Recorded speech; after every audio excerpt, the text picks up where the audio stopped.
Pemirsa, pekan ini drama sidang menjadi semakin mendapatkan perhatian kita dan juga publik. Majelis Hakim akhirnya turun gunung langsung ke TKP kasus pembunuhan berencana Brigadir Joshua di dua rumah Ferdy Sambo, tepatnya di Jalan Saguling dan juga Duren 3. Nah, lokasi yang kami ilustrasikan saat ini, pemirsa, di tempat saya berada ini adalah kami ilustrasikan ini kondisi di rumah Ferdy Sambo di Duren 3 ya. Jadi kemarin di sini juga akhirnya membuka mata kita semua dan juga pemirsa bahwa lokasi yang selama ini kita hanya lihat dari CCTV saat detik-detik Joshua dieksekusi mati. Nah, oke, mungkin ini membuat kita bertanya, ini kenapa gitu Majelis Hakim sampai harus ke lokasi dan juga ke TKP? Faktanya, pemirsa, kubu Sambo ini yang mengajukan permintaan agar hakim ini meninjau lokasi tempat kejadian perkara pembunuhan kasus pembunuhan berencana Joshua di Duren 3. Nah, penasehat hukum Ferdy Sambo, Arman Hanis, ini menyebut peninjauan lokasi untuk memastikan pemahaman majelis hakim secara utuh atas kesaksian yang telah didengarkan di dalam sidang. Jadi, menurut kubu Sambo, kalau majelis hakim datang ke lokasi dan melihat langsung, maka ini bisa melihat secara utuh semuanya dan memastikan kesaksian-kesaksian yang bagi kubu Sambo ini tidak masuk akal jika dikaitkan dengan kondisi di TKP. Nah, harapan mereka majelis hakim ini bisa menilai secara objektif. Nah, kemarin hakim mengiyakan untuk memenuhi permintaan kubu Sambo dengan syarat bahwa dalam tinjauan kemarin tidak ada yang boleh dari kedua pihak, baik itu dari JPU maupun para penasihat hukum, untuk membuktikan apapun. Jadi kalau misalnya mereka mau ke sana, boleh lihat situasi saja dan kondisi, tapi kalau misalnya nanti ada yang mau didebat di persidangan saja setelah melihat begitu. Kita boleh melihat datanya di sebelah kanan saya, ini adalah fakta-fakta yang kemarin ya pemirsa. Jadi permintaan pihak Sambo, kemudian ini memaksimalkan nanti pemahaman dari atas kesaksian, kemudian juga tidak boleh ada pertanyaan dan debat juga di TKP.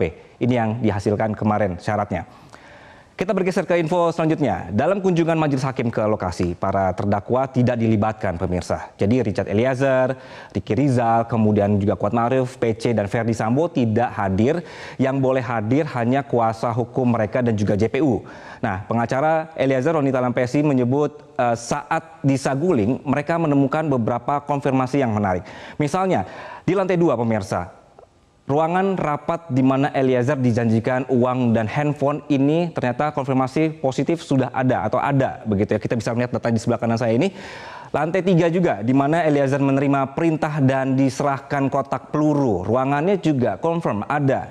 Majelis Hakim dan JPU juga sempat memastikan kamar lokasi di mana ada lemari senjata. Nanti saya breakdown bagian ini di slide berikutnya. Nah, kemudian di rumah Duren 3, ini akhirnya juga tergambarkan dengan jelas. Posisi para terdakwa berdiri sangat dekat dan juga ini menjelaskan jarak tembak juga dekat. Tentu ini bisa menggugurkan keterangan terdakwa yang bilang tidak melihat Ferdy Sambo melihat. Karena dari ruangan yang memang tidak terlalu luas atau juga tidak terlalu sempit, ini menurut dari pihaknya Eliezer agak tidak mungkin orang-orang yang posisinya berdekatan berdiri namun tidak melihat Sambo menembak. Saya ajak Anda menyimak kembali saat hakim gemas sekali mendengar keterangan Ricky Rizal dan Kuat Ma'ruf soal apakah Sambo menembak atau tidak. Lepaskan tembakan, ada apa nih? Terus dar gitu yang mulia. Nah, di situ saya kaget, kok ditembak? Kenapa gitu loh? Terus ditembak sampai jatuh yang mulia. Terus saya dengar ada suara, bang, kenapa bang? Saya ke dapur yang mulia. Mendengar suaranya Romer, saya ke dapur lihat nggak ada orang. Terus saya lihat ke tengah lagi, si Pak FS ini lagi nembakin dinding yang mulia. Setelah itu saya hanya menunggu di ke dapur sambil kenapa ini, ada apa, kan sempet takut yang mulia di situ. Itu kan nggak masuk di akal. Ya. Bentar, jangan dibantah dulu. Siap. Ya kan? Siap. Cobalah kamu ingat anak istrimu. Mereka di sana mendoakan kamu semoga kamu bisa mendapatkan keringanan. Tapi dengan begini, kamu mencoba mengaburkan semua peristiwa itu. Kapan dia nembak Joshua? Saya tidak melihat Bapak menembak Joshua. Lah, bahasa kamu sama Ricky. Iya kan? Itu Tidak yang saya- melihat, tidak tahu, tidak dengar. Begini yang mulia, kalau posisi jatuhnya Joshua, itu saya cuma ngeliat kakinya kalau dari tempat saya. Karena kan di samping Tadi kan tangga. saudara bilang tadi saudara itu duduk berdiri sejajar. Iya, nggak jauh sama Ricky saya itu. Joshua tadi sudah dipraktekkan di sini oleh saudara Rikar. Iya, Berdirinya Rikar dengan Ricky itu tidak jauh. tidak. Tapi kalian karena buta dan tertuli, makanya saudara tidak mendengar dan tidak melihat. Kan itu yang mau saudara sampaikan. Tidak begitu yang mulia. Lah terus bagaimana? Kalau Pak Sambo nembak, mungkin kan saya udah ketutupan, tinggal ngeliat kakinya aja kalau dari tempat saya. Bukan, pertanyaan saya sederhana. Kapan saudara Sambo nembak? Saudara bilang saya tidak tahu. Saya tidak- Sama dengan yang disampaikan Ricky tadi. Saya tidak melihat Pak Sambo nembak. Baik, itu kondisinya saat mereka tidak mengakui bahwa melihat Sambo atau tidak menyebut bahwa lihat atau tidak, begitu ya, masih abu-abu. Nah, saya ajak Anda untuk masuk ke dalam rumah yang di Duren 3, kita ilustrasikan seperti itu bahwa dari kemarin ini ilustrasinya ya pemirsa, dari kondisi inilah kemarin akhirnya Majelis Hakim, JPU dan juga para penasihat hukum mereka melihat bahwa kondisinya loh kok berdirinya berdekatan tapi kok bisa tidak melihat. Itu tadi gambarannya. Oke, kita lanjutkan. Dari pihak Sambo ini menyebut bahwa hakim sebenarnya bisa melihat langsung TKP Duren 3 dan mencocokkan situasi tempat Yosua berdiri di taman rumah sebelum dieksekusi. Nah, bagi mereka ini merupakan kesempatan untuk meyakinkan hakim bahwa keterangan saksi banyak yang tidak sesuai. Termasuk juga menjelaskan posisi Putri saat itu, di mana saat peristiwa terjadi, pihak Sambo ini kekeh sekali menyebut bahwa Putri sampai di lokasi, lalu masuk ke kamar, kemudian ganti baju, dan posisi pintu tertutup sebelum proses ganti baju dilakukan. Dan saat dijemput oleh Verdi Sambo pun, PC keluar kamar melewati daerah mana saja, sehingga disebutkan bahwa sama sekali PC tidak melihat apa yang terjadi saat peristiwa terjadi. Oke, kita lanjutkan pemirsa.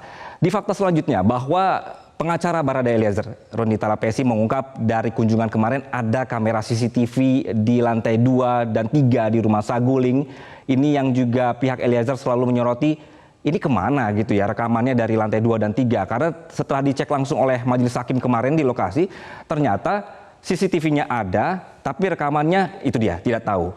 Nah, pihak Sambo yang diwakili Arman Hanis merespon bahwa seluruh DVR CCTV di rumah pribadi Sambo itu sudah diambil oleh penyidik khusus di pos jaga depan rumah. Sudah disita oleh penyidik, katanya seperti itu.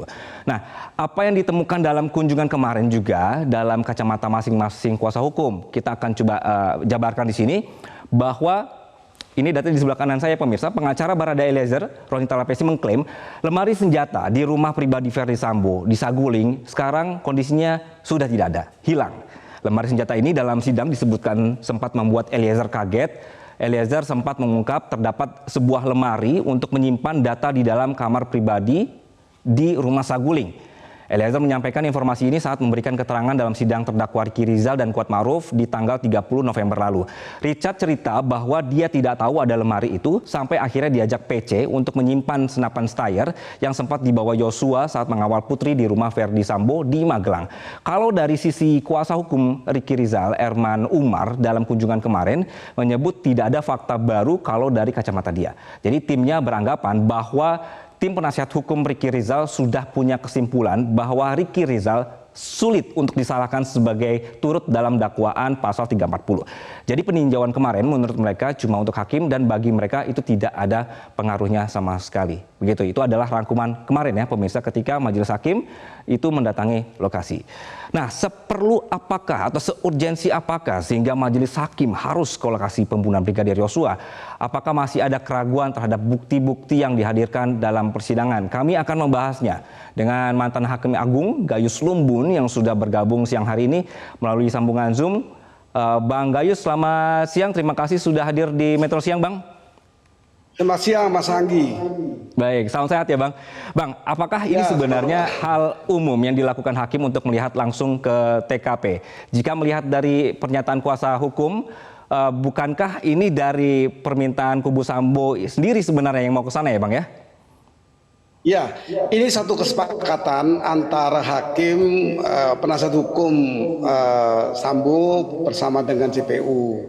Disepakati hanya yang tidak boleh dilakukan untuk melakukan proses pembuktian. Itu kesepakatan yang saya ikuti di tayangan kemarin.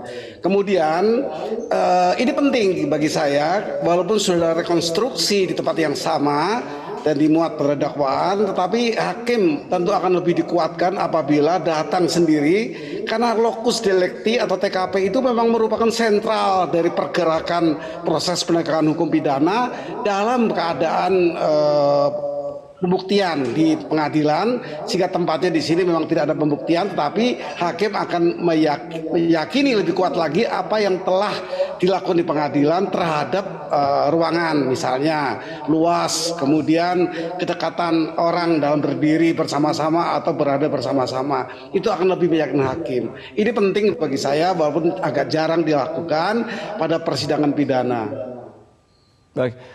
Bang Gayus, ada soal CCTV yang menarik kemarin ya. Jadi ketika tim majelis hakim ini akhirnya ke lokasi, ini mereka menemukan ada CCTV yang sebenarnya barangnya ada, tapi rekamannya yang tidak ada. Nah, kalau dari Abang melihatnya, bisakah hakim memaksa untuk menelusuri keberadaan CCTV itu, Bang? Dalam tahap persidangan tentang obstruction of justice tentunya perlu ya, tetapi ini kan memang berkaitan, hanya saja kan kemarin disepakati untuk tidak menggali pembuktian. Nah, tapi bagi saya tentu manfaat tadi saya katakan terungkap di sini bahwa ternyata ada alat-alat lain yang belum diungkapkan dengan tuntas begitu. Tapi itu akan tuntas pada acara persidangan yang lain, yaitu obstruction of justice. Namun bagi saya, kalau ini dikatakan satu perbuatan perencanaan, tentunya sudah terpenuhi. Tetapi perencanaan itu dikarenakan apa? Nah, motifnya ada di sana bagi pandangan saya. Kenapa seorang Ferdy Sambo mau melakukan hal itu yang perlu digali. Dalam pikiran saya ya adanya ungkapan-ungkapan dari istri, orang yang paling dipercaya dalam hidupnya, memberitahu sesuatu hal yang menyakiti atau menjadikan suatu emosi yang tinggi. Ini juga perlu digali sebenarnya untuk menemukan keadilan dari pembuktian terhadap satu kenyataan yang ada. Baik, Bang Gayus, kalau kita lihat kemarin ya, apakah ini seperti justru menggali kuburan sendiri bagi kubu Sambo? Karena apa yang ditemukan di lokasi ini justru menguatkan pernyataan-pernyataan Eliezer, Bang. Gimana, Bang? Bagi saya tidak, karena bagaimanapun seorang penasihat hukum adalah penegak hukum menurut undang-undang advokat.